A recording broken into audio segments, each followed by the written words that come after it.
స్నేహితులారా, ఈ సమయాన్ని బట్టి దేవునికి వందనాలు తెలియజేస్తూ ఉన్నాను.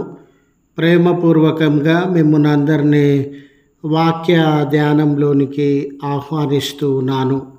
మాటలాడుటకు ఏదైనా విషయాన్ని మాట్లాడాలనంటే, ఉన్నది ఉన్నట్టుగా ప్రకటించాలనంటే భాషా పరిజ్ఞానము, వినసొంపైనటువంటి గొంతు, విషయ పరిజ్ఞానం ఉంటే సరిపోతుందా?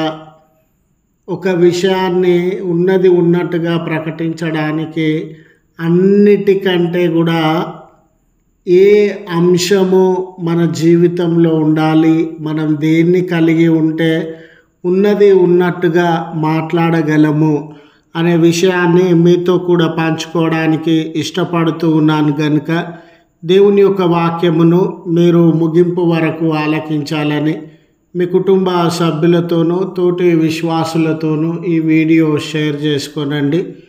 మీ ప్రార్థన మనవులు ఎట్టివైనను కామెంట్స్ రూపంలో కానీ ఫోన్ కాల్ ద్వారా కానీ తెలియజేయండి.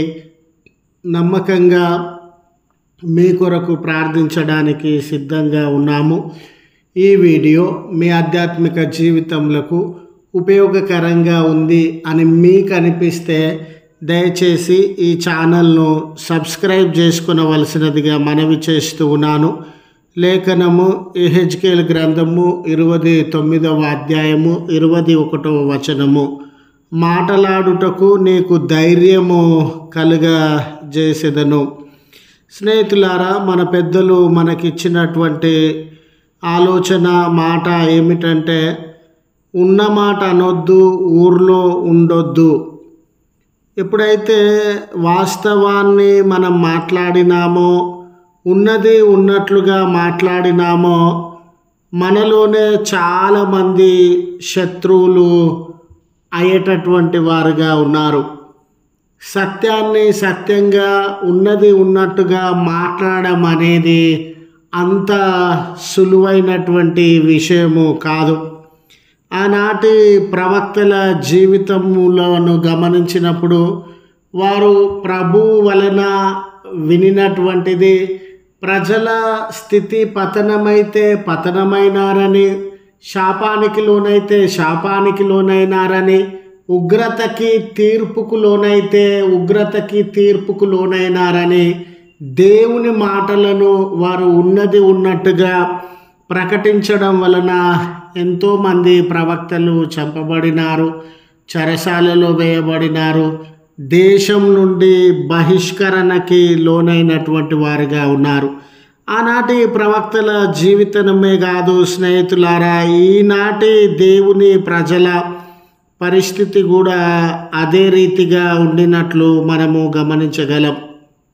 చూడండి, మనము సమాజంలో కానీ సంఘంలో కానీ నిజమైనటువంటి భక్తి విశ్వాసములను గురించి మాట్లాడినప్పుడు, నీతి న్యాయములను గురించి మాట్లాడినప్పుడు, దైవికమైన విషయములను అందరితో పంచుకొనుచు పరిశుద్ధత, పవిత్రత, నింద రాహిత్యపరమైన జీవితము, వాక్యబోధన, మరి ముఖ్యంగా ప్రజలు, మన సమాజము, మనలో ఉన్న అందరి జీవితాలు పాపంతో నింపబడినప్పుడు దేవునికి ఉగ్రతకు లోనవుతవి, లేక తీర్పునకు శిక్షణకు మన జీవితాలు లోనవుతవి అని మనము ప్రకటించినప్పుడు తీవ్రమైనటువంటి వ్యతిరేకతలను మనం అనుభవించేటటువంటి వారంగా ఉంటాం.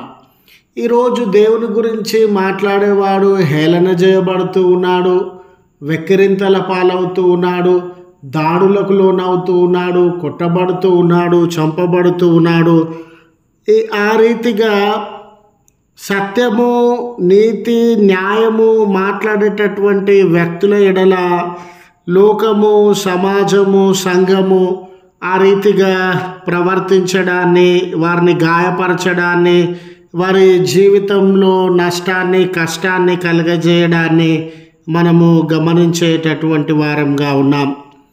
ఎప్పుడైతే మనము ఉన్నది ఉన్నట్లుగా వాక్యాన్ని బోధించిన, నీతి న్యాయముల గురించి మాట్లాడిన, ఇతరులు మనల్ని మాటలతో కానీ చేతలతో కానీ మన మీద దాడి చేసి మనకు గాయాన్ని, మనసుకు కావచ్చు శరీరానికి కావచ్చు గాయాన్ని కలుగజేసేటటువంటి వారుగా ఉన్నారు.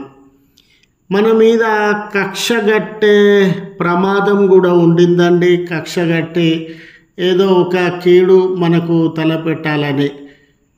వాస్తవంలో మనం ఏమనుకుంటామనంటే ఉన్నది ఉన్నప్పుడు మాట్లాడినప్పుడు, సత్యాన్ని ప్రకటించినప్పుడు ఇది మంచిది కదా, అందరూ దీన్ని అంగీకరిస్తారేమో, అందరూ ఈ విషయాన్ని బట్టి అర్థం చేసుకుంటారేమో, అందరూ ఈ విషయాన్ని బట్టి జాగ్రత్త పడతారేమో, అందరూ ఈ విషయాన్ని బట్టి దేవుని వైపు మరల్చబడతారేమో అని మనము తలపోస్తూ ఉండవచ్చు. కానీ ఆ విషయాన్ని బట్టి, ఆ ఉన్నది ఉన్నట్లుగా ప్రకటించడాన్ని బట్టి అనేక మంది మన మీద కక్షగట్టి ఏదైనా కీడు తలపెట్టడానికి ప్రయత్నించేటటువంటి వారుగా ఉన్నారు.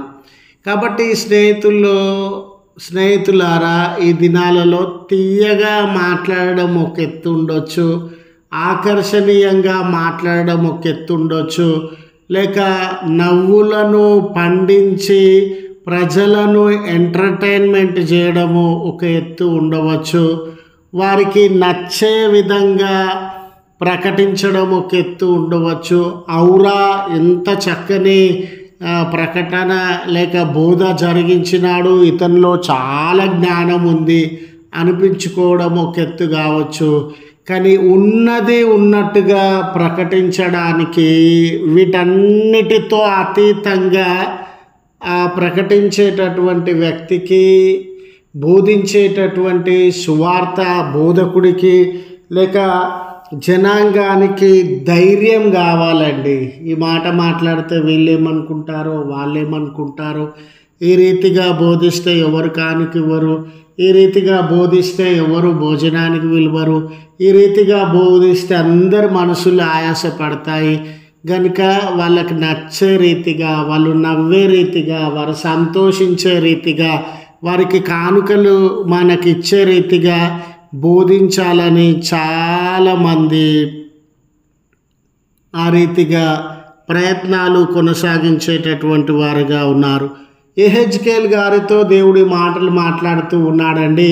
నువ్వు ప్రజలతో మాట్లాడడానికి తీయని మాటలు నీకు ఇస్తానని యెహెజ్కేలుకు దేవుడు చెప్పట్లేదు, లేక ఆకర్షణీయమైనటువంటి మాటలు, అందరూ నవ్వే మాటలు, అందరూ సంతోషించే మాటలు, అందరూ ఆనందించే మాటలు, అందరూ ఇన్ఫర్మేషను పొంది జ్ఞానము సంబంధమైనటువంటి మాటలు నీకు అందిస్తానని వాగ్దానం చేయట్లేదు. కానీ యెహెజ్కేలు గారికి నీకు ధైర్యం ఇస్తా, దేవుని స్వరము ఏ రీతిగా నీకు వినబడుతూ ఉందో దాన్ని మార్చకుండా అదే రీతిగా ప్రజల మధ్య ప్రకటించడానికి నీకు ధైర్యాన్ని ఇస్తానని వాగ్దానము చేసేటటువంటి దేవుడుగా ఉన్నాడు.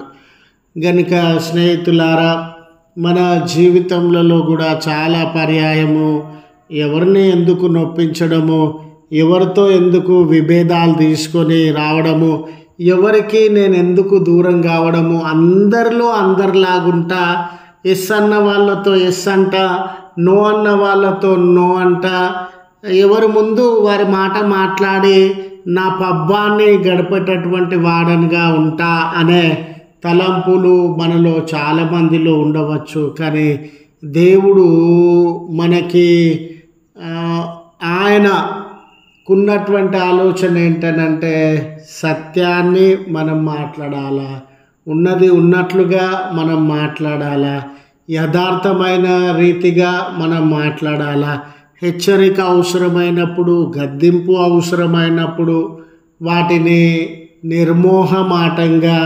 ప్రకటించేటటువంటి వారంగా ఉండాలా. మనిషి పతనమైతూ ఉన్నప్పుడు, అతని స్వభావము చీకటిమయమైతూ ఉన్నప్పుడు హెచ్చరిక చేసేటటువంటి వారంగా ఉండాలా.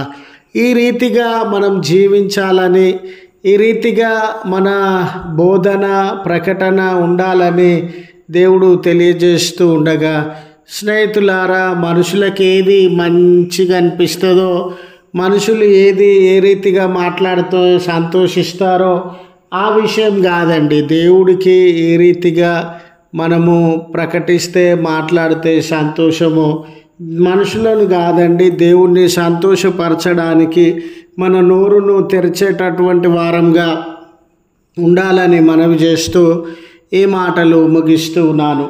ప్రార్థించుదము. కృపగల తండ్రి, ప్రేమగల మా దేవా, నీ పరిశుద్ధ నామం నాకు వందనాలు. మమ్మల్ని అందరినీ ప్రేమించి మరొక నూతన దినాన్ని మా జీవితంలో అనుగ్రహించిన విధానమును బట్టి వందనాలు చెల్లిస్తూ ఉన్నాం. ఈ నూతన దినాన నూతన మేలు, నూతన శక్తి, నూతన నడిపింపు, నూతనమైన విడుదల, నూతనమైన కార్యములను మా జీవితంలో జరిగించేటటువంటి దేవుడవయ్యా, ఎన్నో దినముల నుండి మీ ప్రియబిడల జీవితంలో ఈ నూతనత్వం రావాలని, వారి జీవితంలో కానీ కుటుంబంలో కానీ సమస్యలు, భారములు తొలగిపోయి నూతనత్వాన్ని అనుభవించాలని వారు ప్రయాసపడేటటువంటి వారుగా ఉన్నారేమో. వారి మొరలను వినగలిగిన దేవుడవు, వారి కన్నీళ్లను తుడవగలిగినటువంటి దేవుడవు, మీ కృప వారి జీవితంలో విస్తరింపజేసి ఒక్కొక్క బిడ్డను మీరు తాకి, ఒక్కొక్క బిడ్డ పైన మీ ఆశీర్వాదములను కుమ్మరించి ఏ కార్యంలో వారు నూతనత్వాన్ని అనుభవించాలని ఆశపడుతూ ఉన్నారో మీరు అనుమతించి దాన్ని జరిగించమని ప్రార్థన చేస్తున్నాం.